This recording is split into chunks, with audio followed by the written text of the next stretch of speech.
অবিশ্বাস্যভাবে bat হাতে ঝড় তুলে ১১ ওভারেই ১৬৮ রান করল ওয়েস্ট ইন্ডিজ।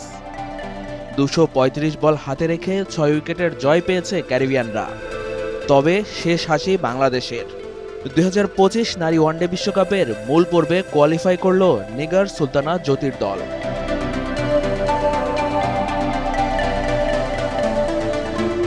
প্রথম ৩ ম্যাচ জয়ের পর ওয়েস্ট ইন্ডিজ ও পাকিস্তানের কাছে হেরে বিশ্বকাপের মূল পর্বে খেলা অনিশ্চিত হয়ে যায় বাংলাদেশের।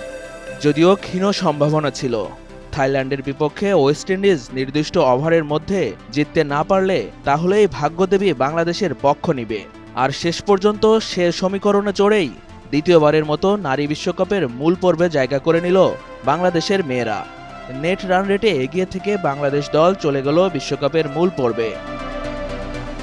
এই ম্যাচের পর ওয়েস্ট ইন্ডিজ নারীদের নেট রান রেট 0.626 আর বাংলাদেশের নেট রান রেট 0.639। বান্ডেল থাকলে প্রতি সেনমানিতে টাকা বাঁচবে।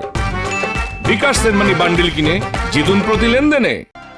লাহোরে এদিন আগে ব্যাট করা থাইল্যান্ডের দেওয়া ১৬৭ রানের টার্গেট 10.5 ওভারে জিতে নেয় ওয়েস্ট ইন্ডিজ।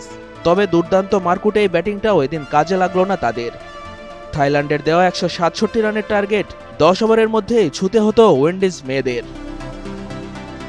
এর আগে বিশ্বকাপের টানা ৩ ম্যাচ জিতে বিশ্বকাপের মূল পর্বের পথেই ছিল বাংলাদেশের মেয়েরা, কিন্তু ওয়েস্ট ইন্ডিজ ও পাকিস্তানের বিপক্ষে টানা ২ হারে সে পথ বন্ধুর হয়ে যায়। অবশেষে ওয়েস্ট ইন্ডিজ সমীকরণ মেলাতে না পারায় বিশ্বকাপের টিকিট পেল জ্যোতি ফাহিমারা। কোয়ালিফাই করা অন্য দলটি পাকিস্তান। এবারের নারী বিশ্বকাপ অনুষ্ঠিত হবে ভারতের মাটিতে। আগামী বছরের সেপ্টেম্বর-অক্টোবরে বিশ্বকাপের মূল আসরে লড়বে ভারত, অস্ট্রেলিয়া, ইংল্যান্ড, নিউজিল্যান্ড, দক্ষিণ আফ্রিকা, শ্রীলঙ্কা, পাকিস্তান ও বাংলাদেশ।